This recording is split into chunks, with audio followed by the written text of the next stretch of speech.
الامثال نضربها للناس لعلهم يتفکرون، یہ مثالیں ہم انسانوں کے لیے بیان کر رہے ہیں تاکہ وہ غور و فکر سے کام لیں۔ قرآن مجید اللہ تبارک و تعالیٰ کی طرف سے نازل کردہ کتاب ہے، اس میں انسانوں کی ہدایت کے لیے احکامات نازل کیے گئے ہیں۔ قرآن اللہ کی طرف سے ایک دستور حیات ہے، ایک نظام العمل ہے۔ لیکن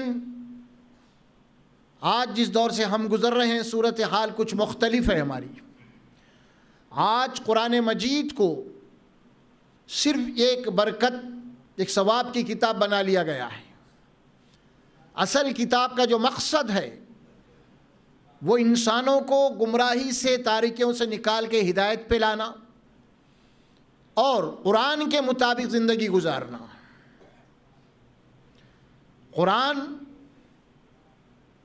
سورہ فاتحہ کے بعد جو سورت شروع ہوتی ہے سب سے پہلے اس کے اندر یہ بات رکھ دی گئی کہ ذالک الکتاب لا ریب فیہ، کہ وہ کتاب ہے جس میں کوئی شک و شبہ نہیں۔ اللہ تبارک و تعالیٰ سورہ یونس میں فرمایا قرآن مجید کے متعلق وَهَذَا كِتَابُ الَّذِي، یہ وہ کتاب ہے جو اللہ تبارک و تعالیٰ کی طرف سے نازل کردہ ہے، اور وَمَا كَانَ يُفْتَرَى مِن دُونِ اللَّهِ، یہ اللہ کے سوا کسی اور کے کلام نہیں ہو سکتا۔ تصدیق الذی بین یدیہ تفصیل الکتاب لا ریب فیہ من رب العالمین، وہ تمام کی پچھلی کتابوں کی تفصیل ہے قرآن۔ اس سے پہلے جو کتابیں نازل کی گئی، توراۃ، انجیل، زبور وغیرہ جو صحیفے پیغمبروں کو دیے گئے تھے، وہ تمام کتب جس سے قرآن سے پہلے اللہ نے بھیجا ہے، ان تمام کتب کی تفصیل قرآن میں ہے۔ اور پھر اس کے بعد اللہ فرماتے ہیں کہ لا ریب فیہ من رب العالمین، یہ رب کائنات کی طرف سے نازل ہونے میں کوئی شک و شبہ نہیں۔ جس دور میں یہ کتاب نازل کی گئی مکے میں رسول اکرم صلی اللہ علیہ وسلم کے اوپر، خاص طور پہ اس کے پہلے جو مخاطب تھے وہ عرب قوم تھے، اہل مکہ تھے، قریش تھے، ان کی زبان میں اس کتاب کو نازل کیا گیا خاص طور پہ، اور انہیں دعوت دی گئی قرآن مجید کی۔ اللہ کے نبی صلی اللہ علیہ وسلم نے سب سے پہلے قوم کے سامنے اس قرآن کو پیش کیا، اللہ کی کتاب کو پیش کیا سب سے پہلے، کہ اللہ نے مجھے نبی بنایا ہے، اللہ تبارک و تعالیٰ نے میرے اوپر یہ کتاب کو نازل کی ہے۔ اس کے بعد اللہ کے نبی صلی اللہ علیہ وسلم جو آیات نازل ہوتے رہتے قوم کے سامنے سمجھاتے رہتے۔ تو قرآن مجید میں سب سے پہلے جن آیات کا نزول ہوا خصوصیت کے ساتھ، جو مکی صورتیں ہیں، ان میں زیادہ تر باتیں موت کے بعد کی زندگی کے متعلق اس کی تفصیلات بتائی گئی۔ سب سے پہلے قرآن مجید کا تعارف کروایا گیا، اور اہل مکہ قرآن مجید کا انکار کرتے چلے گئے کہ یہ تو ہو ہی نہیں سکتا، اللہ کا کلام ہی نہیں ہے، اور یہ الزام بھی لگا کہ محمد صلی اللہ علیہ وسلم کسی کے سیکھ سے آ رہے ہیں، کوئی سکھا رہا ہے۔ اس قسم کے بہت سارے اعتراضات وہ لوگ کرتے رہے، لیکن اللہ تبارک و تعالیٰ براست محمد صلی اللہ علیہ وسلم کو وحی کے ذریعے سے فرمایا آپ ان کو جواب دو ہماری طرف سے۔ اللہ ان کے جواب دیتے رہے، اور یہی بات آئی کہ یہ اللہ کا کلام ہے جس کے اندر کوئی شک و شبہ نہیں ہے، یہ رب الکائنات کا کلام ہے جس کے اندر کوئی شک و شبہ نہیں ہے۔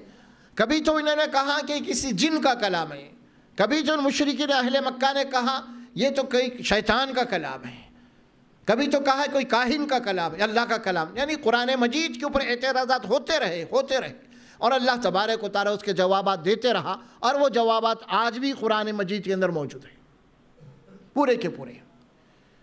تو اسی لیے اصل قرآن مجید کے نزول کا جو مقصد تھا وہ ہدایت، قرآن کو سمجھ کے پڑھنا، غور و فکر سے پڑھنا، ہدایت کے لیے پڑھنا، پھر اس کے بعد ہدایت کے بعد وہ عملی زندگی میں قرآن مجید کا اترنا ہے۔ قرآن مجید علم کے متعلق اللہ تبارک و تعالیٰ قرآن میں یہ بات فرماتے ہیں سورہ اعراف کے اندر، وَلَقَدْ جِئْنَاهُمْ بِكِتَابٍ فَصَّلْنَاهُ عَلَىٰ عِلْمٍ، ہم تمہارے پاس ایک ایسی کتاب لائے ہیں قرآن مجید جس کی تمام تر تعلیمات علم کی بنیاد کے اوپر مبنی ہیں۔ علم ہے اس کے اندر، الرحمن علم القرآن خلق الانسان علمہ البیان۔ اب آپ دیکھتے چلے جائیے، رحمان کون ہے؟ جس نے قرآن کا علم دیا، قرآن کو سکھایا۔ رحمان کون ہے جاننا چاہتے ہیں، سمجھنا چاہتے ہیں تو قرآن پڑھو، قرآن سمجھو۔ علم القرآن خلق الانسان، کون ہے قرآن کا بھیجنے والا، قرآن کا علم دینے والا؟ انسان کا خالق ہے۔ علمہ البیان، وہ خالق کون ہے جو انسان کو بولنا سکھایا ہے، گفتگو کرنا سکھایا ہے؟ وہ اللہ ہے۔ قرآن کا تعارف ہو رہا ہے۔ قرآن اللہ کی بڑی عظیم نعمت ہے۔ اللہ تبارک و تعالیٰ فرمایا اس کو کہ قرآن کو پہاڑ پہ نازل کرنے کی جو مثال بتا دی گئی وہ کیا ہے اصل میں؟ اصل ہے کہ قرآن مجید میں اللہ کے عذاب کی جو باتیں آئی ہے، جہنم، فرماتے ہیں کہ انسان کے اوپر ہم اس کلام کو نازل کر رہے ہیں اور جہنم کی ہمیں ان سے وارننگ دے رہے ہیں، لیکن انسان کے اوپر اثر ہی نہیں ہو رہا۔ لیکن خدا نہ خواستہ اگر یہ کتاب انسان کی بجا پہاڑ پہ نازل کر دیتے اور ہم انسان کے بجا پہاڑ کو اس کا مخاطب کر دیتے تو پھر تجھے اللہ کے ڈر کے ماجے دب جاتا اور پھٹ جاتا، لیکن انسان پہ اللہ کے عذاب کی باتوں کا اثر نہیں ہو رہا، کچھ بھی نہیں ہے۔ پہلی بات تو قرآن مجید کو ہم نے بالکل یا غلط مقصد کے لیے پڑھا ہے۔ جس مقصد کے لیے کتاب لائی اس مقصد کے لیے آج ہمارے اندر تقریباً 90% لوگ قرآن مجید کو جناب عالی جس مقصد کے لیے نازل کیا اس مقصد کے لیے تلاوت نہیں کرتے۔ آپ دیکھ لیجئے آج قرآن کو آج ثواب کے لیے مشہور کر دیا گیا، برکت کے لیے مشہور کر دیا ہے، اور اللہ سبحانہ و تعالیٰ فرماتے ہیں وَهَذَا كِتَابٌ أَنزَلْنَاهُ مُبَارَكٌ، یہ مبارک کتاب ہے، بابرکت کتاب ہے۔ اس کتاب کی برکت کیا ہے؟ دیکھیں اللہ تبارک و تعالیٰ جب برکت کا لفظ استعمال کیا تو قرآن میں اللہ تبارک و تعالیٰ پانی کے لیے برکت کا لفظ استعمال کیا، وَنَزَّلْنَا مِنَ السَّمَاءِ مَاءً مُبَارَكًا، اور ہم نے آسمان سے ایک مبارک پانی نازل کیا ہے۔ تو پانی مبارک کے معنی کیا ہے؟ برکت والا پانی کے معنی کیا ہے؟ جب پانی برستا ہے، بارش ہوتی ہے تو ظاہر ہے کہ اس بارش کو استعمال کریں گے آپ تو برکت ہوں گی۔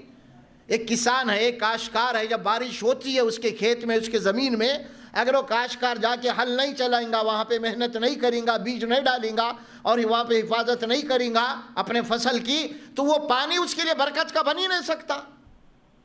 اسی طرح اللہ فرمائے یہ برکت والی کتاب ہم بھیجے ہیں، اب یہ برکت والی اسی وقت بنیں گے جس طرح کسان پانی کو جو ہے والی استعمال میں لاتا ہے اور اس کے بعد محنت کرتا ہے، اس کے بعد جا کے فصل کھڑی ہوتی ہے۔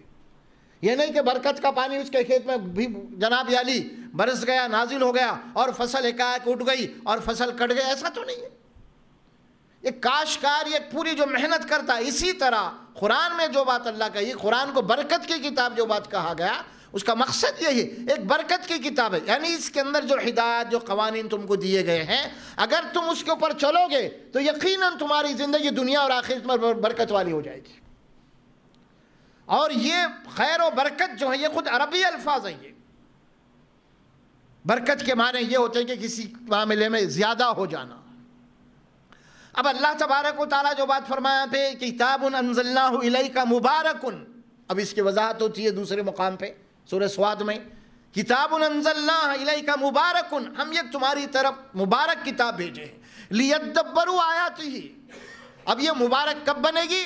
تم اس کے ایک ایک آیت کے اوپر غور و فکر کرتے رہو، ایک ایک جملے کے اوپر، ایک ایک لفظ کے اوپر، قرآن کے اوپر غور و فکر کرتے رہو۔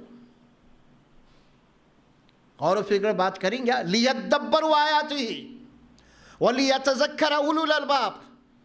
غور و فکر کرنے کے بعد جو عقل والے ہیں، سمجھ والے ہیں، جو سمجھ رکھتے ہیں، وہی لوگ قرآن مجید سے نصیحت حاصل کر سکتے ہیں۔ اگر قرآن ہے لیکن عقل استعمال نہیں ہو رہی، غور و فکر نہیں فرما رہے، تو آپ اندازہ لگائیے کہ ہم دنیا کے معمولی جو کتابیں پڑھتے ہیں، جتنے بھی اسٹوڈنٹ ہیں وہ سمجھ کے پڑھتے ہیں، اور آج کل حالات تو یہ ہے کہ آج معمولی ایک نرسری لیول کا جو بچہ اگر وہ بھی کوئی کتاب اپنی پڑھتا ہے اسکول کی، اس کے اپنی، تو وہ سمجھ کے پڑھتا ہے۔ ایک چھوٹا نرسری لیول کا بچہ، اس کو جو پڑھائی جاتی ہے وہاں لکھتے باضابطہ CAT کیٹ۔ اب بچے کو کیٹ بولے تو کیا معلوم، تو وہاں پہ بلی اتار دیتے ہیں۔ کیوں اتار رہے ہیں بلی؟ کیٹ کے معنی بلی، ہاں، DOD ڈاگ، اب ڈاگ بول کے فوری کتا اتار دیتے وہاں پہ۔ اب آپ دیکھیے کہ بچہ سمجھ گیا، اور جہاں بھی بلی آپ محلے میں دیکھے گی، گھر میں دکھے گی، بچہ فوری بولے گا کیٹ کیٹ مامی کیٹ، ہے نا؟ لیکن آج ہماری قرآن مجید کی حالت ہے کہ ہم آج بوڑھے ہو گئے، 80 سال کے ہو گئے، 70 سال کے ہو گئے، 60 سال کے ہو گئے، قرآن پڑھ رہے ہیں، لیکن وہ نرسری لیول سے بھی پیچھے قرآن کے معاملے میں ہیں، وہ بچے سے بھی پیچھے ہیں ہم، جس کی وجہ سے ہماری زندگی کے اندر علم نہیں آ رہا، اللہ کا علم۔ اور اس کائنات کی سب سے بڑی جو نعمت ہے وہ قرآن ہے، قرآن کا علم ہے، اور وہ امت مسلمہ کے پاس ہے۔ آج امت مسلمہ قرآن مجید کو چھوڑ چکی ہے، اور یہ بات قرآن مجید میں بطور پیشن گوئی کے کہی گئی۔ اللہ کے نبی صلی اللہ علیہ وسلم سورہ فرقان کی ایک آیت آتی ہے جس میں فرمایا وقال الرسول یا رب ان قوم اتخذوا هذا القرآن مہجورا۔ حشر کے میدان میں اللہ کے سامنے اس بھرے مجمع کے اندر اللہ کے نبی صلی اللہ علیہ وسلم رب العالمین کے سامنے اپنی امت کی شکایت کریں گے، اے میرے رب میری قوم قرآن کو چھوڑ چکی تھی۔ معمولی بات ہے، ہمارے پاس تو شفاعت کی آج بہت ساری دھوم ہیں، لیکن قرآن مجید تو کہہ رہا ہے کہ جس ذات کے اوپر تم شفاعت کا تکیہ کر کے بیٹھے محمد رسول اللہ صلی اللہ علیہ وسلم، وہی ذات تمہارے خلاف اللہ کے دربار میں شکایت کرنے والے ہیں۔ وقال الرسول یا رب ان قوم اتخذوا هذا القرآن مہجورا۔ اللہ کے نبی بھرے مجمع میں کہیں گے اے اللہ میری قوم قرآن کو چھوڑ دی۔ اور آج وہی حال ہے، قرآن کو چھوڑنے کے نتائج ہم کیا ہو رہے ہیں؟ آج ہمارے زندگی کے اندر ہر وہ عقیدہ ہے جو قرآن کے خلاف ہے، ہر وہ بیماری ہے، ہر وہ خرافات ہے جو آج ہمارے پاس امت مسلمہ کے پاس۔ اس کی وجہ یہ کی ہے، اس کی وجہ کہ قرآن مجید کے ذریعے سے اصلاح نہیں ہوئی، قرآن مجید کا علم آج امت کو نہیں دیا گیا۔ آج یہ وہ کتابیں پڑھا دی گئی، آج یہ وہ سمجھا دیا گیا آج، لیکن اصل جو قرآن جو اللہ نے دیا ہے وہ نہیں بات۔ تو اصل جو اتباع ہے وہ قرآن کی ہوگی۔ قرآن مجید میں اللہ تبارک و تعالیٰ جب مشرکین عرب جب کہے کہ اعتراضات کرنے لگے قرآن کے اوپر، تو اللہ تعالیٰ ان کو سمجھایا وہاں، دیکھو یہ اللہ کا کلام ہے رب کائنات کا۔ اور جب قرآن نازل ہوتا رہا اس وقت آ کے پوچھتے رہے، چنانچہ سورہ یونس میں اللہ سبحانہ و تعالیٰ فرماتے ہیں وَإِذَا تُتْلَى عَلَيْهِمْ آيَاتُنَا، اور جب ان کے اوپر اللہ کی آیتیں پڑھ کے سنائی جاتی ہیں، لا يرجون لقاء، ان لوگوں کے اوپر جن کو آخرت کے اوپر ایمان نہیں، یقین نہیں ہے۔ اللہ کے نبی صلی اللہ علیہ وسلم کو جا کے قرآن سمجھا رہے ہیں، دیکھو موت کے بعد ایک زندگی ہے، یہ دنیا کے امتحان کی جگہ عارضی دنیا، یہاں سے کو چھوڑ کے جانا ہے، اور اللہ تمہاری زندگی کے ہدایت کے لیے کتاب کو بھیجا ہے۔ ہاں جب یہ باتیں سنا رہے ہیں قرآن کے مجید کے وَإِذَا تُتْلَى عَلَيْهِمْ آيَاتُنَا، اور کیجئے آپ لا يرجو لقاء نأتي بقرآن غیر هذا، اور انہوں نے کیا کہا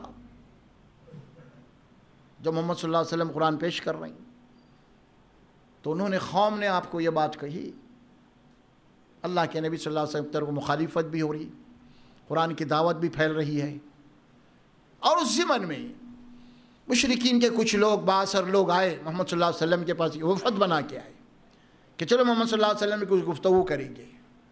آگے گفتگو کرنے بیٹھک ہوئی، بات چیت، اس بات چیت کے جو مدعا انہوں نے رکھا، سب سے پہلے مدعا یہ رکھا انہوں نے کہ نأتی بقرآن غیر ھذا، سب سے پہلے ہم کو قرآن سے اعتراض ہے، قرآن ہٹا کے بات کرو۔ تو کیا کہا محمد صلی اللہ علیہ وسلم کے پاس آ کے؟ سب سے پہلے ہم کو قرآن سے اعتراض ہے، قرآن کو ہٹا کے بات کرو، ہم بات کریں گے، آپ کیا چاہتے ہیں محمد صلی اللہ علیہ وسلم؟ تو نأتی بقرآن غیر ھذا، ایک دوسری کتاب لاؤ، یہ کتاب نہیں چلتی، یہ تو ہمارے خلاف ہے، پوری ہمارے باپ دادا کے خلاف ہے، ہمارے معبودوں کے خلاف ہے، ہمارے معاشرے کے خلاف ہے، آج سب ہمارے خلاف ہے اس کے اندر، لہذا یہ کتاب ہم نہیں مانتے، دوسری لاؤ۔ اللہ کے نبی صلی اللہ علیہ وسلم کیا ماننے والے تھے اس بات کو؟ نہیں، اللہ کے نبی اپنے موقف کے اوپر ڈٹ کے رہے، ڈٹ کے رہے۔ پھر ظاہر ہے کہ وہ اس کو سورہ قلم میں بھی اللہ تبارک و تعالیٰ فرمایا، جب لوگ گفتگو کرنے لوگ آئے وہاں پہ فرمایا، ان کے نقشے کو کھینچا قرآن نے، وَدُّوا لَوْ تُدْهِنُوا فَيُدْهِنُونَ، یہ مخالفن چاہتے ہیں کہ تاکہ آپ کچھ نرم پڑ جائیں حق کے معاملے میں، اور یہ بھی کچھ نرم پڑیں گے۔ کچھ لے دے کے بات کو جناب عالی کچھ ختم کر دیں گے ہم. یہ چاہتے ہیں کہ آپ ذرا نرم پڑ جائیں. آپ کا جو موقف ہے حق کے معاملے میں، قرآن کے معاملے میں، آپ جو ڈٹے ہوئے ہیں، آپ ذرا اس سے تھوڑا کمپرومائز کر لیں اہل باطل سے، کچھ ان کے خیالات کے کمپرومائز کر لیں. آپ یہ چاہتے ہیں. یہ جب یہ وفد بن کے آیا تو سب سے پہلے انہوں نے آ کے شرط رکھی کہ بھائی قرآن کو بازو رکھو، پھر بات کریں گے ہم. نأتی بقرآن غیر ھذا، دوسری قرآن ہونا، یہ نہیں. اللہ کے نبی صلی اللہ علیہ وسلم سوال ہی نہیں پیدا ہوتا. پھر اس کے بعد وہ لوگ کچھ نرم پڑے. نرم پڑنے کے بعد پھر ایک دوسرا مدعا رکھا. نأتی بقرآن غیر ھذا، یہ تو نہیں ہو سکتا، قرآن دوسری نہیں ہو سکتی. او بدل، یا جو قرآن آپ پیش کر رہے ہیں اس کے اندر تبدیل کر دو، کچھ اسے بدل دو، کچھ ہماری اور تمہاری بھی باتیں رہنا اس میں، ہمارے بھی کچھ ڈیمانڈ رہنا ہے اس کتاب کے اندر. ہم جو 300 معبودوں کو یہاں کعبۃ اللہ میں رکھے ہیں، جن کے آگے ہم عبادت کے ہمارے باپ دادا، ان کا بھی ذکر ہونا اس کے اندر. ہمارے معاشرے کے ہمارے جو خصوصیات ہیں آج خاص طور پہ اہل مکہ کے اندر، اہل قریش کو بولے وہ جو بھی ہے رائلٹی وہ ہمیں ملنا، بہت ساری ایسی باتیں ان کے مدعا سے خود تھے. بھائی دوسری نہیں لا سکتے تو کم از کم جو قرآن تم پیش کر رہے ہو اس کو کچھ تبدیل کر دو. ہماری بھی کچھ باتیں ہونا، ہماری بھی خواہشات کے باتیں ہونا. تم تو جہنم کی وعید سنا رہے ہو، ہاں تم بول رہے ہیں یہ شراب حرام ہے، یہ جوا حرام ہے، یہ زنا حرام ہے، تکبر حرام ہے، یہ ریاکاری حرام ہے، اللہ کی خلاف آپ جائیں گے، نافرمانی کریں گے تو دوزخ میں. یہ ساری باتیں ہمارے خلاف ہیں اس کے اندر، لہذا کچھ تبدیل کرو اس میں. او بدل، یہ ان کا مدعا تھا. اللہ کے نبی صلی اللہ علیہ وسلم نے سنا. پھر اس کے بعد اب اللہ کی طرف سے کیا جواب آتا ہے وہ سنیے. قل، اے محمد صلی اللہ علیہ وسلم آپ ہماری طرف سے انہیں جواب دے دیجیے. قل ما یکون لی ان ابدلہ من تلقاء نفسی ان اتبع الا ما یوحی الی. میری مجال نہیں ہے کہ قرآن کے اندر میں ذرا سا بھی کوئی تبدیلی کر سکوں. میری یہ جرت نہیں ہے، میری یہ مجال نہیں ہے کہ قرآن مجید کے اندر ایک حرف کا بھی میں کچھ آگے پیچھے کر سکوں. یہ اللہ کا کلام ہے، یہ میری کلام نہیں ہے، میری لکھی ہوئی کتاب نہیں ہے. قل، آپ کہہ دیجئے ما یکون لی ان ابدل من تلقاء نفسی ان اتبع الا ما یوحی الی. تبدیل کرنا تو دور کی بات ہے، میں خود بھی اس کتاب کا پابند ہوں. میں قرآن کے خلاف کوئی قول عمل میرا ہو ہی نہیں سکتا. قرآن کے خلاف میں ایک لفظ بھی نہیں بول سکتا، ایک جملہ نہیں بول سکتا. میں قرآن کے خلاف میں عمل ہی نہیں کر سکتا. میں پابند ہوں. یہ ہے قرآن، شہنشاہ کائنات ہے. اللہ کون ہے؟ شہنشاہ کائنات. اب شہنشاہ کائنات ہے تو اس کا کلام بھی شہنشاہ کائنات کا کلام ہے. ہائی کورٹ کے فیصلے کو سپریم کورٹ کل عدم کر دیتا ہے نا. ہائی کورٹ سپریم کورٹ کے فیصلے کو ہائی کورٹ چیلنج نہیں کر سکتا، سمجھے. اب یہ لوگ جا کے بول رہے ہیں بھائی سپر پاور اللہ، سپریم طاقت اللہ کی، اور یہ سمجھ لوگ چھوڑی دیجیے ہائی، یہ لوگ بولے سپریم پاور کو تو جناب وہاں چیلنج کریں، اللہ کو، اللہ کے کلام کو چیلنج کر رہے ہیں. ہاں اللہ کے نبی فرمایا کہ وہ سپر پاور ہے، وہ سپریم طاقت شہنشاہ کائنات ہے، اور شہنشاہ کائنات کے کلام کے کیا میں تبدیل کر سکتا ہوں؟ اس کا فرمان ہے، اس کا حکم ہے، اس کا آرڈر ہے، اس کا ججمنٹ ہے، اس کا فیصلہ ہے اللہ کا. کیا اس کے اندر میں مداخلت کر سکتا ہوں؟ آپ اعلان کر دیجئے قل ما یکون ان ابدل من تلقاء نفسی ان اتبع الا ما یوحی الی. اس کے بعد اللہ کے نبی صلی اللہ علیہ وسلم فرماتے ہیں انی اخاف ان عصیت ربی عذاب یوم عظیم. اگر میں ذرا سا بھی کوئی ایسی حرکت کر لوں اللہ کی مرضی کے خلاف تو مجھے بھی ایک بہت بڑے دن کے عذاب کا ڈر لگا ہوا ہے، میں بھی نہیں بچ سکتا نبی ہونے کے باوجود. قرآن ہے، اللہ کی کتاب ہے قرآن. آج جو قرآن اللہ کے جو فیصلے ہیں اس کے قوانین ہیں، آج ہمارے پاس قرآن کو تابدان میں رکھ دیا گیا ہے اور قرآن کو بند کر کے سو اپنی چلا رہے ہیں. اللہ کی کتاب اصل اللہ سبحانہ و تعالی رسول اکرم صلی اللہ علیہ وسلم کو مخاطب کر کے فرمایا سورہ نساء کے اندر وَعَلَّمَكَ مَا لَمْ تَكُنْ تَعْلَمْ، اے محمد صلی اللہ علیہ وسلم آپ کو کچھ معلوم نہیں تھا، ہم نے آپ کو قرآن کے مجید میں علم دیا ہے، قرآن سے آپ کو علم دیا ہے۔ وَعَلَّمَكَ مَا لَمْ تَكُنْ تَعْلَمْ وَكَانَ فَضْلُ اللَّهِ عَلَيْكَ عَظِيمًا، اے محمد صلی اللہ علیہ وسلم یہ قرآن آپ کے اوپر نازل کر کے ہم نے آپ کو رسول بنا کے ہم نے آپ کے اوپر بہت بڑا فضل کیا ہے۔ اللہ کا فضل محمد رسول اللہ صلی اللہ علیہ وسلم کے اوپر بہت بڑا فضل ہے۔ ہاں بلکہ سورہ قصص میں تو اللہ فرمایا ہے وَمَا كُنْتَ تَرْجُو أَن يُلْقَى إِلَيْكَ الْكِتَابَ إِلَّا رَحْمَةً مِّن رَبِّكَ، اے محمد صلی اللہ علیہ وسلم آپ کو اس بات کی کوئی امید اور توقع نہیں تھی کہ آپ کو رسول بنایا جائے گا، آپ کو یہ کتاب دی جائے، یہ تو اللہ کی رحمت ہے کہ اللہ نے آپ کے اوپر کتاب نازل کی ہے۔ قرآن اللہ کی کتاب، اور چیلنج کیا گیا اللہ تبارک و تعالی قرآن مجید میں سورہ بنی اسرائیل 15ویں پارے میں اللہ سبحانہ و تعالیٰ فرماتے ہیں یہ قرآن اللہ کی کتاب، جو اعتراض کر رہی ان هو الا قول البشر، یہ کہتے ہیں کسی انسان کا کلام ہے یا کسی جن کا کلام ہے، کسی کاہن کا کلام ہے۔ اللہ تبارک و تعالیٰ نے کسی جن کا کلام ہے، کسی انسان کا کلام ہے، کائن، تو تم بھی جیسی صورت لاؤ، ایک قرآن بنا لاؤ۔ 15ویں پارے میں پوری قرآن کا ذکر کیا گیا۔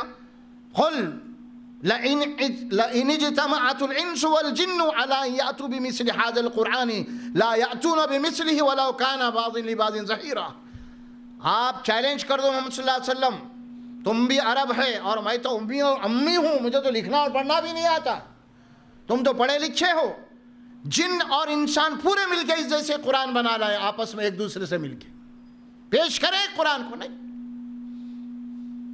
اور سورہ حود میں اللہ تبارک و تعالیٰ ایک قرآن کم سے کم اس جیسی 10 صورتیں بنا لاؤ۔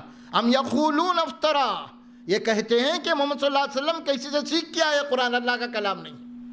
قل فاتوا بعشر سور مثلہ مفتریات وادعوا من استطعتم من دون اللہ ان کنتم صادقین، اگر تمہارا یہ دعویٰ صحیح ہے اللہ کا کلام نہیں ہے قرآن بلکہ محمد صلی اللہ علیہ وسلم کسی سے سیکھ کے آ رہے ہیں، تو تم بھی پورے مل کے کم از کم اس جیسی 10 صورتیں بنا رکھ کے لا کے پیش کرو۔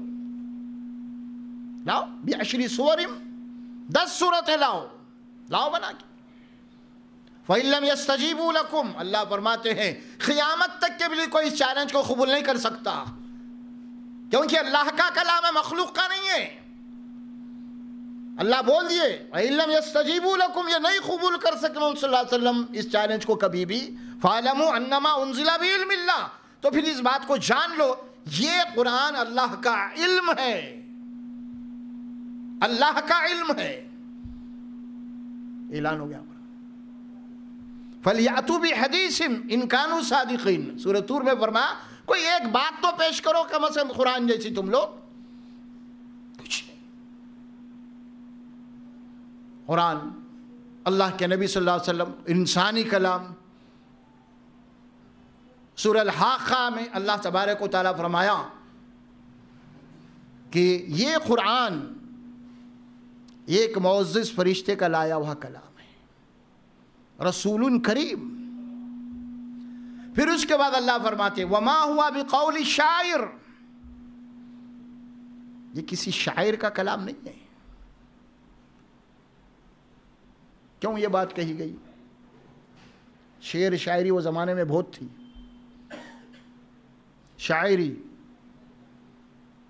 آدمی شاعری سے لطف اندوز ہوتا ہے، واہ واہ ہوتی ہے، داد دی جاتی ہے، ارے کیا بولا، پھر بول بھائی، پھر بول بھائی، کیا کلام ہے اس کے اندر، کیا بلاغت ہے اس کے اندر۔ اللہ فرماتے کسی شاعر کا کلام نہیں ہے۔ پھر اللہ تبارک و تعالیٰ نے آگے چل کے فرمایا قلیلا ما تذکرون، تم میں بہت کم لوگ ہیں جو نصیحت پکڑتے ہیں۔ ولا بقول کاہن قلیلا ما تؤمنون، یہ کسی کاہن کا کلام نہیں ہے، یہ کسی غیب یا عاملوں کا، کاہن جو ہوتے نا حاضرات لگانے والے جو اٹکل پچو مارتے رہتے ہیں، ان کی بات نہیں ہے، یہ اندھیرے میں چیر چلانے والی بات نہیں ہے، تیر چلانے والی نہیں۔ ان ہوا الا ذکر للعالمین، یہ تو رب کائنات کا ذکر ہے قرآن۔ اعتراضات جو کرتے گئے اس کے بعد قرآن مجید کی آیات نازل ہوتی رہی۔ پھر اللہ تبارک و تعالیٰ قرآن مجید کے حفاظت کے تعلق سے ذکر کرتا رہا قرآن میں کہ ہمارا کلام ہے، ہم نازل کر رہے ہیں، ہم اس کی حفاظت کریں گے۔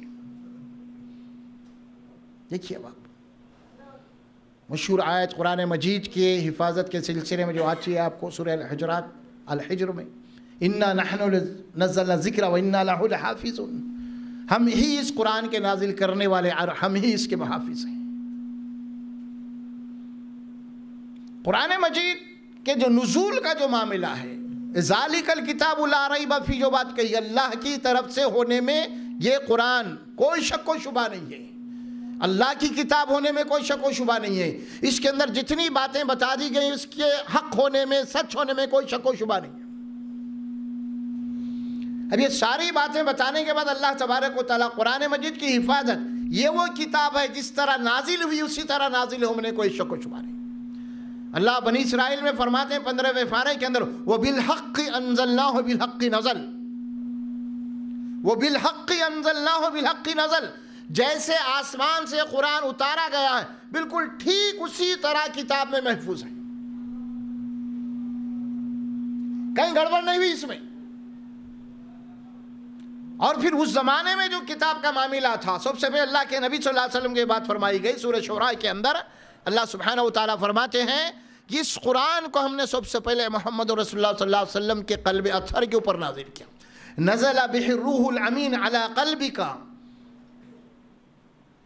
ہم نے محمد صلی اللہ علیہ وسلم کے دل کے اوپر اس کتاب کو نازل کیا ہے، سب سے پہلے آپ کے قلب۔ پھر اس کے بعد اللہ تبارک و تعالیٰ اس بات کی گارنٹی دیا قرآن میں سورہ اعلیٰ کے اندر، وہ ہے سَنُقْرِئُكَ فَلَا تَنْسَى، اے محمد صلی اللہ علیہ وسلم یہ قرآن جب ہم آپ کو یاد دلا دیں گے تو پھر آپ کبھی بھول نہیں سکتے، کبھی نہیں بھول سکتے۔ سَنُقْرِئُكَ فَلَا تَنْسَى، ہم اس قرآن کو پڑھا دیں گے، جب ہم پڑھا دینے کے بعد آپ کو بھولنے کا سوال ہی نہیں پیدا ہوتا۔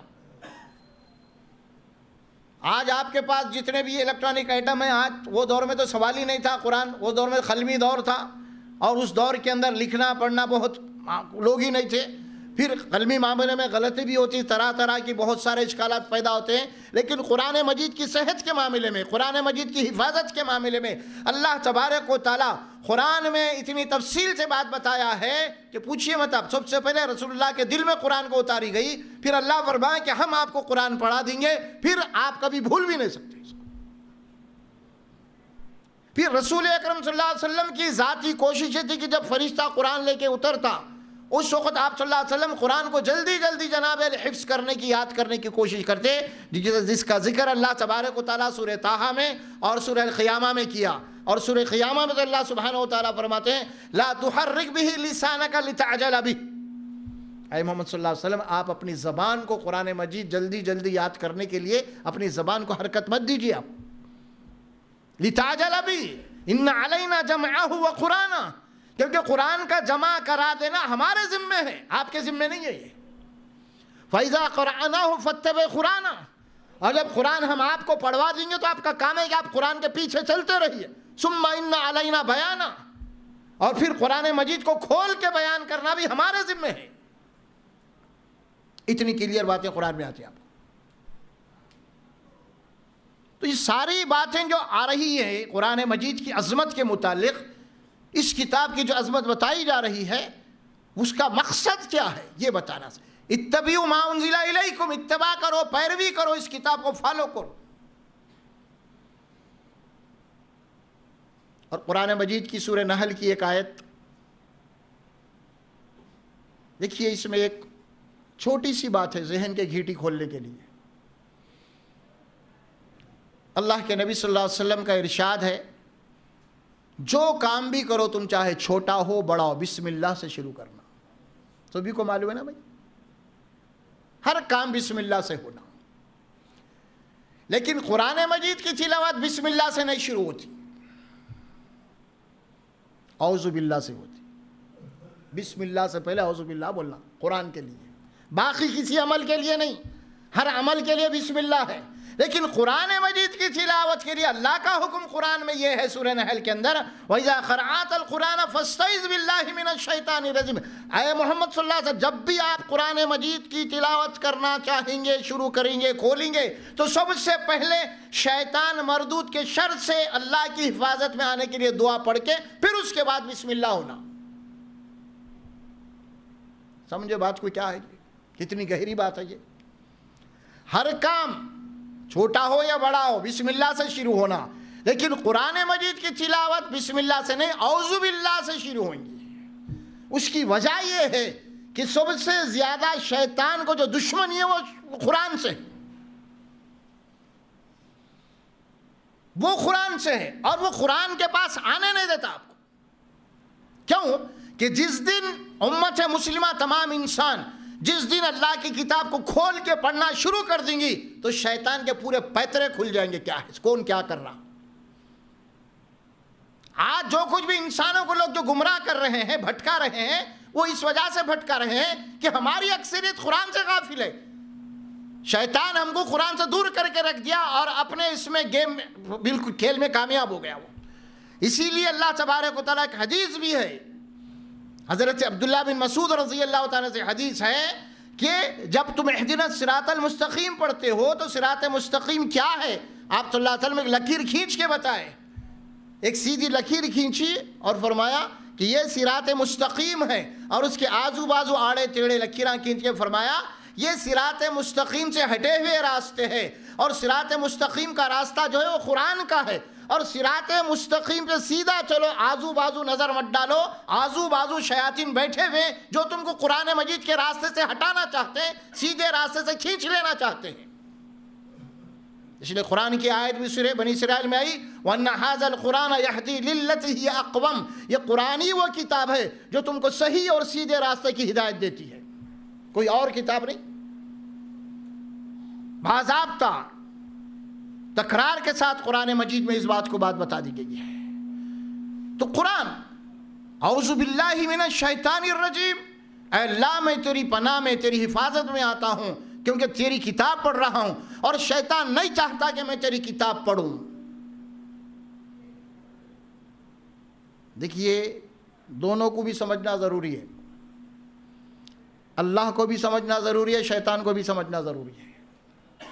اگر ہم اللہ کو سمجھیں گے شیطان کو نہیں سمجھیں گے تو دشمن سے بھی ہوشیار رہنا نا، دشمن سے بھی ہوشیار رہنا پڑے گا نا۔ تو دشمن کے پیترے کیا ہے، اس کے داؤ پیترے کیا ہے، انہیں کیسا گمراہ کرتا ہے، کیا کیا کرتا ہے، واقف ہونا پڑے گا نا ہمیں، تبھی جا کے ہم بچ سکتے ہیں دشمن کے وار سے۔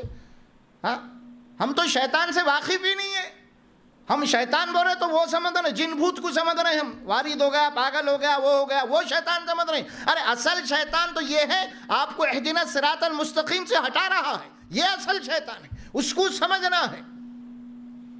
اور اسی لیے اعوذ باللہ من الشیطان الرجیم، اللہ کی پناہ شیطان سے، مردود سے، جو قرآن مجید کا دشمن بیٹھ کے آج پوری انسان کو گمراہ کر رہا ہے، وہ سمجھنے نہیں دینا چاہتا، قرآن کے قریب نہیں آنے دینا چاہتا۔ اس میں یہ بات آئی اب نہیں، اللہ کے نبی صلی اللہ علیہ وسلم کے دور سے یہ بات چلی آ رہی ہے، اور آج بھی یہ بات ہے، اور آج بھی دشمنان اسلام بھی آج قرآن کے متعلق کیا کیا ہتھ کنڈے استعمال کریں۔ آپ دیکھ رہے ہیں دنیا کے اندر سب سے زیادہ آج مخالفت قرآن کی ہے، لیکن قرآن اللہ کا کلام ہے اور اپنا راستہ آپ بنا لینے والا ہے، لیکن صرف غور و فکر کی ضرورت ہے۔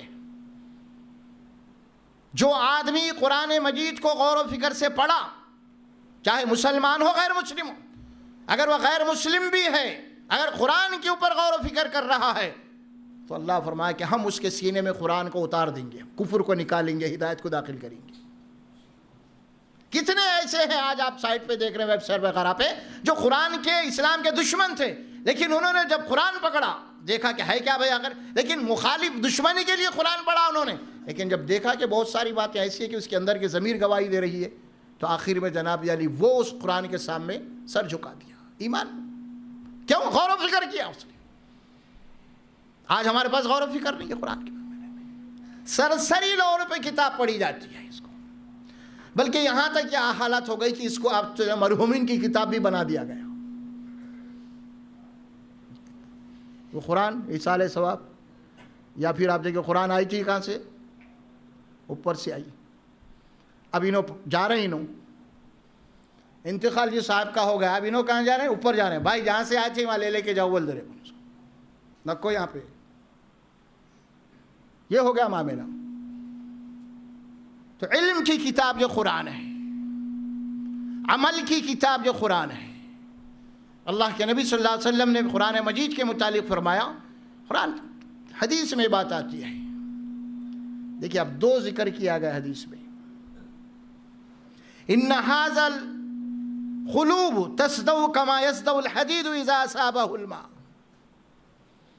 جب لوہے کو پانی لگ جاتا ہے تو لوہے کے اوپر زنگ آ جاتا.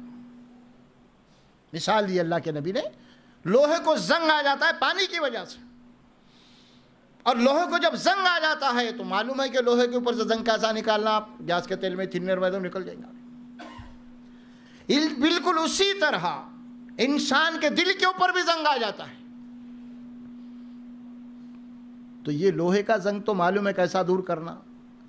صحابہ نے پوچھا رسول اللہ یہ دل کی جو زنگ ہے یہ جب لگ جاتا ہے تو اس کو کیسے دور کرنا؟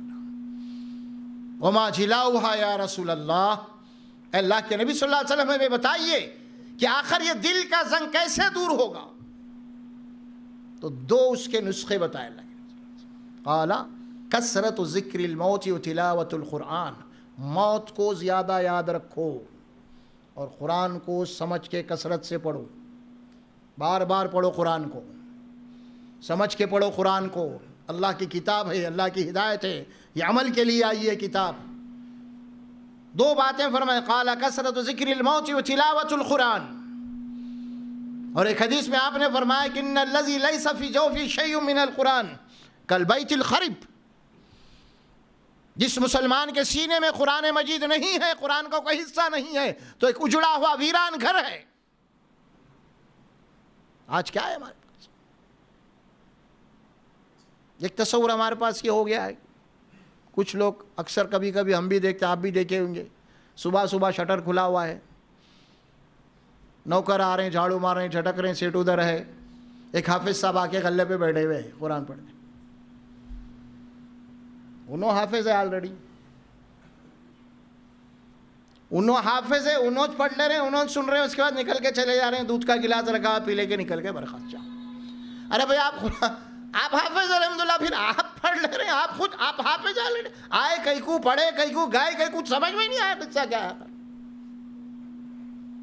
ہاں یہ بالکل اسی طرح کی بات ہے کہ اکثر ہم نے دیکھا کہ غیر مسلموں کے بڑے بڑے جو دکان ہیں وہاں پہ بھی کچھ لوگ پجاری آتے ہیں اور کچھ آ کے شلوک پڑھ کے غلے پہ بیٹھ کے نکل جاتے. ان کا تصور یہ ہے یہ گرو جی آ کے پڑھ کے گئے تو ہمارے کاروبار میں برکت ہوتی، اور ہمارا تصور یہ ہے کہ ہمارے مولوی صاحب آئے کہ کچھ پڑھ. یہ تصور بالکل غیر قوموں کا جو آ گیا ہے ہی نہیں یہ تصور ہمارے پاس.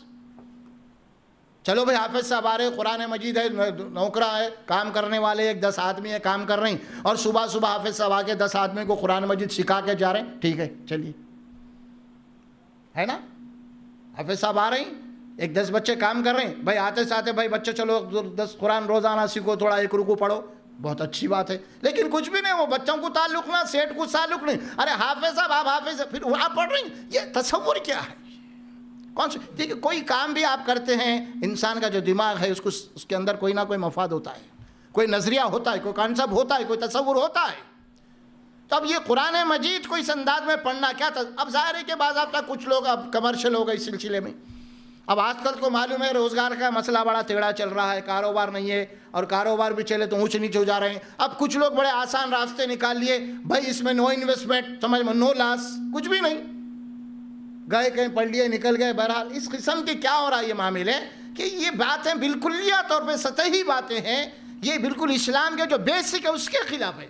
اللہ کے نبی صلی اللہ علیہ وسلم کے دور مبارک میں کوئی سی بات ہوئی نہیں، صحابہ کے دور میں کوئی سی بات نہیں، بلکہ اللہ کے نبی صلی اللہ علیہ وسلم کے حدیث کثرت سے مشکوات شریف میں فضائل قرآن کے باب میں آپ فرماتے جو قرآن پڑھا اور لوگوں کو سنایا اور سنانے کے بعد کچھ پیسے مانگا تو قیامت کے دن اللہ تعالیٰ ایسے حالت میں حشر میں لائیں گا کہ اس کے چہرے کے اوپر سے سارا گوشت لوچ لیا جائے گا اور ہڈیوں کی شکل میں آئے گا.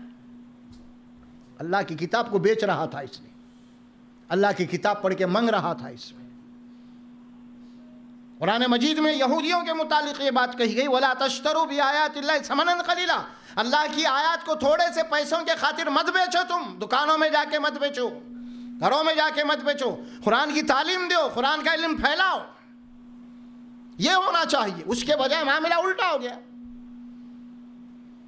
سوچیے آپ آج حالت کیا آج ہماری، قرآن کے ساتھ ہم جو ظلم کر رہے ہیں، یہ قرآن کے خلاف ایک ظلم ہے۔ یہ اللہ کے نبی صلی اللہ علیہ وسلم نے فرمایا، مشکوٰۃ کی حدیث ہے، من تعلم کتاب اللہ ثم اتبع ما فیہ، جو قرآن مجید کا علم حاصل کیا، ثم اتبع ما فیہ، اور پڑھنے کے بعد جو قرآن میں اس کے اوپر عمل کرنے کی کوشش کیا، ہداہ اللہ فی الدنیا من الضلالۃ ووقاہ یوم القیامۃ سوء الحساب، تو ایسے شخص کو اللہ تبارک و تعالیٰ دنیا میں گمراہی سے بچا کے ہدایت کے راستے پہ لائیں گا، اور آخرت میں برے انجام سے بچا کے اللہ اس کو جنت میں داخل کرے گا۔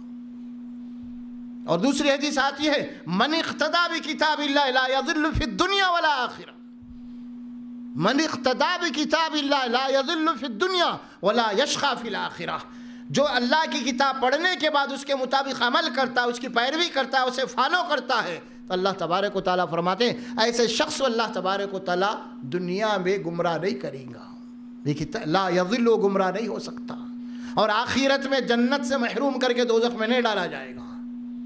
حدیث اللہ کے نبی صلی اللہ علیہ وسلم۔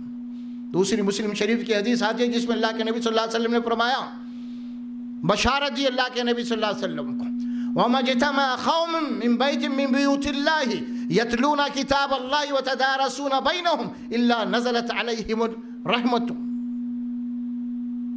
کوئی اللہ کے بندے اللہ کے گھروں میں کسی کے گھر میں بیٹھ کے اللہ کی کتاب پڑھتے ہیں، یتلون کتاب اللہ ویتدارسون بینہم، اور آپس میں ایک دوسرے کو سبق لیتے ہیں، سبق سناتے ہیں، قرآن سمجھتے ہیں، سمجھاتے ہیں، ویتدارسون بینہم، یعنی قرآن کی کلاسیں چل رہی ہیں، بیٹھ کے آپس میں تفہیم قرآن ہو رہا ہے، قرآن کی تذکیر ہو رہی ہے، قرآن کو سمجھا جا رہا ہے، قرآن کو پڑھا جا رہا ہے۔ اللہ کے نبی صلی اللہ علیہ وسلم ایسی مجلس کو بشارت ہے، الا نزلت علیہم السکینۃ، ان کے اوپر اللہ کی طرف سے ان کی زندگی میں ایک سکون نازل ہوتا ہے، ان کی زندگی میں no tension, free tension life. اور کیجیے آپ، پھر اس کے بعد اللہ کے نبی صلی اللہ علیہ وسلم فرماتے ہیں، پھر اس کے بعد ایک سکینہ اللہ کی رحمت ان پہ نازل ہوتی ہے، وحفتہم الملائکۃ، اور اللہ کے فرشتے ان کو گھیر لیتے ہیں۔ اس کے بعد ایک بہت بڑی بشارت ہے حدیث میں، وہ خوشخبری کیا ہے؟ وَذَكَرَهُمُ اللَّهُ فِي مَنْ عِنْدَهُ، جو زمین کے جس حصے پہ بیٹھ کے کچھ لوگ قرآن پڑھ رہے ہیں، سن رہے ہیں، سمجھ رہے ہیں، تو اللہ تبارک و تعالیٰ فرماتے ان لوگوں کا ذکر اللہ تعالیٰ اپنے فرشتوں میں کرتا ہے کہ دیکھو میرے بندے بیٹھ کے میرا کلام پڑھ رہے ہیں۔ وَذَكَرَهُمُ اللَّهُ فِي مَنْ عِنْدَهُ، اللہ ان بندوں کا ذکر اپنے فرشتوں کی مجلس میں کرتا ہے۔ کتنا بلند مقام ہے یہ۔ پھر اس کے بعد وارننگ ہے حدیث میں ایک، وَمَنْ بَطَّ بِهِ عَمَلُهُمْ لَمْ يُصْبِهْ نَسَبُهُ، قرآن پڑھنے کے بعد جس کا عمل اس کو قرآن سے دور کر دے، اس کا نسب اور حسب اس کو جناب یعنی کوئی فائدہ نہیں پہنچا سکتا۔ وَمَنْ بَطَّ بِهِ عَمَلُهُ لَمْ يُسْرِ بِهِ نَسَبُهُ، اس کا نسب انہیں برا میں اعلیٰ سے ہوں، اعلیٰ رسول سے ہوں، سید ہوں، کچھ کام آنے والا نہیں ہے تیرا، اگر تیرا عمل تجھ کو قرآن سے دور کر دے۔ وَمَنْ بَطَّ بِهِ عَمَلُهُ لَمْ يُسْرِ بِهِ نَسَبُهُ، جو اصول تعلیمات ہے قرآن کی، اصل قرآن۔ پھر اور ایک غلط فہمی ہمارے پاس یہ پھیل گئی، آج ہم پوری قرآن نہیں پڑھتے، یہ بھی ایک بہت بڑی بگاڑ ہے۔ یہ کچھ چھوٹے چھوٹے صورتیں رہ کر یہ کچھ منزلہ نکل گئے، آج کل قرآن کو ہاتھ لگانے والے بہت کم لوگ ہو گئے، کوئی اٹھا لیے، کوئی واقعہ اٹھا لیے، سورہ جمعہ اٹھا لیے، سورہ کہف اٹھا لیے، آج مسجدوں میں وہ رکھ دیا، آج کچھ قرآن کے منزلہ لکھ دیے۔ اب یہ پڑھتے بھی ہیں تو کیوں پڑھتے ہیں؟ دنیا کی مقصد کے لیے پڑھ رہے ہیں، سورہ واقعہ پڑھو بھائی، فاقہ فقیر سے بچتے، یا فلاں صورت یہ فلاں، یعنی ہدایت کی غرض آخرت کا تصور ہی نہیں ہے قرآن کی تلاوت سے۔ دنیا کے اغراض کے لیے، دنیا کے مقاصد کہہ رہے، دنیا تو مل ہی جائے گی بھائی تمہیں، اللہ تعالیٰ تو دنیا تو کافر کو بھی دے رہا، فرعون کو بھی دیا حکومت اللہ تعالیٰ، قارون کو خزانہ دیا، آج اسلام کے دشمنوں کو دے رہا، خدا کے منکروں کو دے رہا، بڑی بڑی دنیا کے اندر سپر پاور جو طاقتیں ہیں وہ تو کفاری کی ہیں. یہ مسئلہ نہیں ہے دنیا کا. دنیا تو مل کے رہیں گی آپ کو. جو اللہ دینا ہے, جس کے لیے مقدر ہے, وہ دے کے رہیں گا. پھر آپ کیوں کرتے یہ چیز؟ جس مقصد کے لیے, کیا آپ پڑھنے سے ایسا ہوئیں گا؟ ارے جس مقصد کے لیے پڑھنا ہے کتاب, اس مقصد کے لیے پڑھے قرآن کو. اب یہ آ گیا معاملہ, کبھی وہ سورت پڑھ لیے, کبھی وہ سورت پڑھ لیے. قرآن شروع سے آخر تک کبھی پڑھے ہی نہیں اپن. بہت کم ہے ایسے لوگ پڑھنے والے, چھوٹے چھوٹے ایسے کچھ پڑھ لے کے سمجھ رہے ہیں اس کے فضائل فرا. ان کے متعلق اللہ قرآن میں فرماتے سورہ حجر کے اندر, الذین جعلوا القرآن عضین فوربک لنسألنہم اجمعین عما کانوا یعملون. جنہوں نے ہمارے قرآن کے ٹکڑے ٹکڑے کر دیے ہیں, ہم ضرور ان سے پوچھیں گے کہ کس وجہ سے تم نے ایسا کیا ہے. الذین جعلوا القرآن عضین, جنہوں نے قرآن کے ٹکڑے کر دیے. فوربک لنسألنہم اجمعین, ضرور ہم سے سوال کریں گے ہم ان سے. کیوں کیا گیا ایسا؟ کیونکہ قرآن الحمدللہ سے لے کے والناس تک اللہ کا کلام ہے. اس میں پوری قرآن پڑھنا, کبھی بھی کوئی بھی آپ کتاب پڑھتے ہیں, کسی بھی سبجیکٹ کی کالج میں پڑھتے ہیں آپ, کوئی میڈیسن کی کتاب ہے, کوئی انجینئر کی کتاب ہے, آپ کتاب کو شروع سے پڑھتے ہیں. اس کے اندر آپ کیا ہے سو, یہ نہیں کیونکہ پیج نکالیے پڑھ لے, نہیں, اس سے کچھ بھی نہیں سمجھ میں آئیں گی بات. آپ کو بات کو سمجھنا ہے تو اس کا سبجیکٹ کیا ہے, اللہ تعالیٰ بات کو کہاں سے شروع کر رہے ہیں, کہاں پہ ختم کر رہے ہیں, ایک تسلسل ہے اس کا. آپ ایک چھوٹی سی صورت نکال دیں, اس کا تسلسل ڈسکنیکٹ ہو جاتا ہے اس کے اندر. اور کوئی چیز جو اپنے جناب یا جی تسلسل یا اپنے سلسلے سے, اپنے سیریت سے آپ ہٹا لیں گے اس کے اندر سے, اس کے اندر جو گیپ آئے گا, اور گیپ آئے گا تو جو معنی اور مفہوم میں بدل جائے گا, بہت سارا ڈفرینس پیدا ہو جائیں گے اس میں. تو اسی لیے کنٹینیو, اسی لیے کہتے ہیں نظم قرآن. قرآن کا نظم الحم سے شروع ہوتا ہے تو والناس تک. قرآن کی ہر آیت دوسری آیت سے مربوط ایک زنجیر ہے, ایک سنکل ہے, ایک, اس کو نہیں توڑ سکتے آپ, جدا نہیں. لیکن آج ایک غلط فہمی پیدا ہو گئی ہمارے پاس. یہ اللہ محفوظ رکھے, یہ خاص طور پہ منزلیں وغیرہ وغیرہ پڑھ کے سمجھ رہے نہیں کہ ہم بھی اس بگاڑ کے اندر مبتلا تھے, آج بھی ہے. لیکن الحمدللہ علم پھیل رہا ہے, علماء نکل رہے ہیں, قرآن مجید کی تفاسیر ہو رہے ہیں, قرآن مجید کی بات ہو رہی ہے. لیکن اس سے پہلے کس کو معلوم ہو رہا تھا کہ قرآن کیا ہے؟ کچھ نہیں تھے. لیکن اللہ کا احسان ہے آج کا میڈیا آ گیا, آج آپ کے انٹرنیٹ آ گیا, فلاں آ گیا ہے. اگر اس کے اندر برائیاں بہت ہے, لیکن آپ کو تلاش کرنے والوں کے لیے اچھائیاں بھی اس کے اندر ملی. آپ کو اپنے اوپر ہے, یوز کرنے کے اوپر, وہ استعمال کرنے والے کے اوپر ہے کہ کیا چیز آپ لیتے ہیں اس کے اندر سے. تو اسی لیے قرآن مجید کا اصل جو ایم, جو سبجیکٹ ہے, وہ تو سب سے پہلے ہدایت, پھر اس کے بعد اتباع کتابت. قرآن اتبعوا ما انزل الیکم من ربکم. دیکھیے اب آپ, پھر ولا تتبعوا, اتباع قرآن کی کرو, قرآن کے خلاف کسی کی بات مت مانو. بولنے والا کوئی کیوں نہ رہنا دیجیے آپ. لیکن کب بات ہوں گی؟ جب ہم قرآن کو پڑھیں گے. اللہ کا وعدہ ہے میرے بھائی, جو شخص بھی قرآن کو غور و فکر کے ساتھ پڑھیں گا, ترجمے کے ساتھ پڑھیں گے اپنی زبان میں, برابر اللہ ہم اس کو سمجھائیں گے. اللہ قرآن میں ایک نے کئی مقامات پہ فرماتے ہیں, والذین جاہدوا فینا لنہدینہم سبلنا. جو لوگ میرے راستے میں کوشش کرتے ہیں, ہدایت کی طلب ہے, میں ان کے راستوں کو آسان کرتے چلے جاتا ہوں, ہدایت کے لیے کھول دیتا ہوں ہدایت کے دروازے. اور ایک آیت دوسری مقام پہ آتی ہے, یہدی الیہ من ینیب, جو ہدایت کے لیے میری طرف رجوع ہوتا ہے, جو اپنے دل میں ہدایت کی طلب رکھا ہوا ہے, میں برابر قرآن مجید سے اس کو ہدایت دیتا ہوں. ہدایت کسی کے اقوال میں نہیں ہے. اقوال والے تو انہیں کچھ بولا انہیں کچھ بولا, وہاں ہدایت نہیں ہے. ہدایت ہے قرآن مجید میں. قرآن مجید کے بعد اللہ کے نبی صلی اللہ علیہ وسلم کی سنت. کیا ہے قرآن؟ قرآن ہے علم. اللہ کے نبی صلی اللہ علیہ وسلم کی زندگی کیا ہے؟ قرآن مجید کے اوپر عمل. اب یہ اسے کہتے ہیں قرآن اور سنت. یعنی جو علم ہے وہ عمل قرآن میں ہوگا, یعنی وہ عمل حدیث میں ہوگا, سنت رسول اللہ میں ہوگا. اب یہاں پہ ایک تشویش پہ پائی جاتی ہے کہ وہ یہ کہ کوئی عمل قرآن کے خلاف اگر رسول اللہ صلی اللہ علیہ وسلم کا حدیث کے نام سے آ رہا ہے, تو اس میں پورے غور و فکر کے بعد اگر وہ بات غلط نظر آ رہی ہے تو وہ بات غلط منسوب کر دی گئی رسول کے طرف, کیونکہ قرآن غلط نہیں ہو سکتی.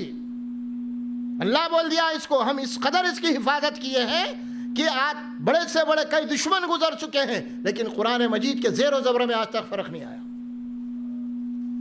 کہیں بھی نہیں آیا. اٹھا کے دیکھ، رسول اللہ صلی اللہ علیہ وسلم حالانکہ کون تھے؟ جن کو پڑھنا اور لکھنا نہیں آتا تھا، ان پڑھ کہتے، امی، اور جس وقت معجزہ طلب کیے وہ لوگ، اللہ کے نبی پچھلے پیغمبر معجزہ لاتے، آپ بھی دکھاؤ، اس وقت اللہ تعالیٰ یہی بات بولا سورہ عنکبوت کے اندر، افلم یکفی علیہ یتلی علیہم، کیا ان کے لیے بات کافی نہیں ہے کہ آپ کو پڑھنا نہیں آتا، لکھنا نہیں آتا، اس کے باوجود آپ ایک ایسا کلام پیش کر رہے ہیں جو پوری قوم عاجز ہے آپ کے سامنے؟ اس سے زیادہ معجزہ اور کیا ہونا؟ یتلی علیہم، آپ جو پڑھیں، افلم یکفی یتلی علیہم، آپ جو ان کو پڑھ کے سنا اللہ کی آیات، کیا یہ کافی نہیں ہے ان کے لیے؟ ہاں. اور پھر قرآن مجید کے متعلق اللہ یہ بات کہہ دیا سورہ نجم میں، وما ينطق عن الهوى ان هو الا وحی یوحی، یہ محمد صلی اللہ علیہ وسلم کا کلام نہیں ہوتا، آپ اپنے خواہش سے نہیں بول رہی، بلکہ ایک فرشتہ ہے جو اللہ کی طرف سے آتا ہے، یہ اللہ کا کلام ہے جو آپ کے اوپر القاء کیا جا رہا ہے، آپ پیش کر رہے ہیں اس کو. تو قرآن اصل ہے، قرآن کی عظمت ہے. یہ تلاوت قرآن کیا ہے، اس کو سمجھنا ہے. گزشتہ نشست میں یہ بات کہی گئی تھی، اسی موضوع کے اوپر گفتگو ہوئی تھی ہماری، فہم قرآن کے اوپر، اور آج اتباع قرآن پہ بات کہی گئی. تو انشاءاللہ پھر اگلی نشست میں بھی ہمارا دعوت رجوع الی القرآن، اور اس کے ہم عنوان دیں گے کہ قرآن کی دعوت، قرآن کی دعوت کیا ہے. اللہ کے نبی صلی اللہ علیہ وسلم جو بھی دعوت کا کام کیے ہیں، اللہ کے نبی صلی اللہ علیہ وسلم کا ہتھیار جو ہے وہ قرآن تھا. قرآن سے فذکر بالقرآن من یخاف وعید، قرآن مجید کے ذریعے سے آپ نصیحت کرو محمد صلی اللہ علیہ وسلم. وانذر به الذین یخافون، قرآن مجید کے ذریعے سے ڈرائیے محمد صلی اللہ علیہ وسلم لوگوں کو. آپ قرآن کا پیغام پہنچائیے. اب یہ دعوت کے لیے، تذکیر کے لیے، نصیحت کے لیے سب سے پہلا ہتھیار جو ہوگا وہ قرآن ہوگا. اس کو پہلے پکڑنا ہے. دو باتیں اللہ قرآن میں بولے سورہ اعراف میں، والذین یمسکون بالکتاب واقاموا الصلاۃ، جو لوگ اللہ کی کتاب کو مضبوط پکڑ لیتے ہیں بالفعل، پریکٹیکل، اور نماز قائم کرتے ہیں. اس طرح کے جو لوگ کام کر رہے ہیں اصلاح کا، ہم ایسے لوگوں کا اجر ضائع نہیں کریں گے. اب جو قرآن کو چھوڑ دیا اور باقی اصلاح کے کاموں میں لگے ہوئے ہیں، تو کیا اصلاح کا کام ہو سکتا؟ قرآن کو چھوڑ کے کیا کام ہوگا؟ جو بیس دین کی ہے، علم قرآن میں ہے، حق قرآن میں ہے، اس کو اگر ہم چھوڑیں گے تو کیا ہوگا؟ اسی لیے حفاظ قرآن، حاملان قرآن کے متعلق اللہ تبارک و تعالیٰ کہ اس قرآن کی جو نعمت ہے اس سلسلے رسول اللہ صلی اللہ علیہ وسلم نے فرمایا، یا اہل القرآن، اللہ کے نبی کی حدیث ہے، یا اہل القرآن لا تتوسدوا القرآن، اے قرآن کے صاحبوں، اے حاملان قرآن، اے قرآن والو، اے قرآن کے پڑھنے والو، لا تتوسدوا القرآن، قرآن کو تکیہ مت بناؤ. آرام لینے کی چیز نہیں ہوتی قرآن. دیکھو، لا تتوسدوا القرآن وَاتْلُوهُ آنَاءَ اللَّيْلِ وَالنَّهَارِ، اس کو رات اور دن پڑھتے رہو. اور اس کے بعد وَتَدَبَّرُوا مَا فِيهِ، پڑھنے کے بعد غور و فکر کرتے رہو. اور وَافْشُوهُ تَغَنَّوْهُ، اور پھیلاؤ قرآن کو اور اچھے انداز میں پڑھو قرآن کو. لَعَلَّكُمْ تُفْلِحُونَ، تاکہ تم فلاح پا جاؤ. وَلَا تُعَجِّلُوا ثَوَابَهُ فَإِنَّ لَهُ ثَوَابًا، قرآن پڑھ کے فوری ثواب کے چکر میں مت آؤ. قرآن پہ عمل کریں گے تو اللہ کے پاس ثواب گھٹ ہے. حدیث ہے یہ، لا تتوسدوا، اس کے بعد فرمایا وَلَا تُعَجِّلُوا ثَوَابَهُ، فوری مت پڑھو، پڑھتے لاؤ بول کے مت بولو. مطلب یہ ہے، سمجھے آج جو چل رہا معاملہ ہمارے پاس، سمجھے. اللہ کے نبی فرماتے ہیں وَلَا تُعَجِّلُوا ثَوَابَهُ، اجلت مت کرو قرآن مجید کی تلاوت کر کے اس کے ثواب حاصل کرنے کی. اس کا ثواب تو ہے، اگر تم کتاب پہ عمل کریں گے تو اللہ کے پاس غیر ممنون ہے، ایک ایسا ثواب جو کبھی ختم ہونے والا نہیں. تو قرآن اللہ کی کتاب، اور کسی کوئی اختلاف بھی نہیں ہے اس میں. پوری امت کا عقیدہ اس معاملے میں. شرط یہی ہے کہ مجھے اور آپ کو قرآن کی طرف پلٹنا ہے، قرآن پکڑ لینا ہے. اس کے بعد پھر اللہ کی بشارت ہمارے ساتھ ہے. اگر ہم قرآن کو چھوڑ کے ہم اپنے طور پہ ایک زندگی گزاریں گے، یا پھر یہ وہ کتابوں کے پیچھے پڑ جائیں گے، تو قرآن چھوڑ دیں گے تو پھر اللہ کے پاس کر اللہ یہی پوچھیں گا میں کتاب بھیجا تھا پڑھے نہیں پڑھے. میں بولوں گا آ جا کے اللہ میں پڑھا وہ مول صاحب لکھے تھے کتاب. اچھا مول صاحب لکھے تو پڑھے تھے, میری کتاب قرآن پڑھا نہیں.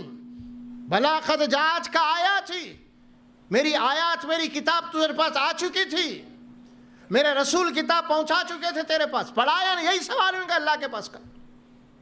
اگر ہم بولیں گے نہیں وہ کتاب پڑھا یہ کتاب پڑھا, روزانہ جناب علی سیاست پڑھتا تھا, روز صبح اٹھ کے منصف پڑھتا تھا, کبھی ناغا نہیں کرا, میں فلاں صاحب کتاب لکھ کے دیے اس پہ پڑھا اس پہ پڑھا, سو پڑھا, میری کتاب پڑھایا نہیں.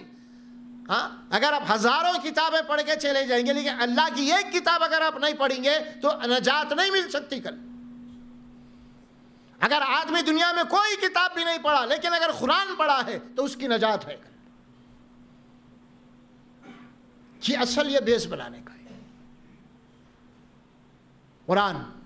قرآن فہمی, قرآن پہ تدبر, قرآن پہ عمل, اور عملی طور پہ محمد رسول اللہ صلی اللہ علیہ وسلم کی سنت طیبہ. دو ہی چیزیں, کتاب اللہ ہی و سنت رسول ہی. قرآن اور سنت یہ دو چیزیں ہیں, اس سے ہٹ کے اور کچھ بھی نہیں. اسی کو سمجھانا ہے. اللہ سے میں دعا کرتا ہوں کہ اللہ تبارک و تعالیٰ مجھے اور آپ کو بھی جو ہے اللہ تعالیٰ قرآن کی عظمت تو ہے ہی ہے لیکن ان کو سمجھ کے پڑھنے کی توفیق عطا فرمائے اور اس کے اوپر عمل کرنے کی توفیق عطا فرمائے اور اس کو دوسروں تک پہنچانے کی توفیق عطا فرمائے. بارک اللہ لی و لکم فی القرآن العظیم ونفعنا وإیاکم بالآیات ذکر الحکیم برحمتک یا ارحم الراحمین.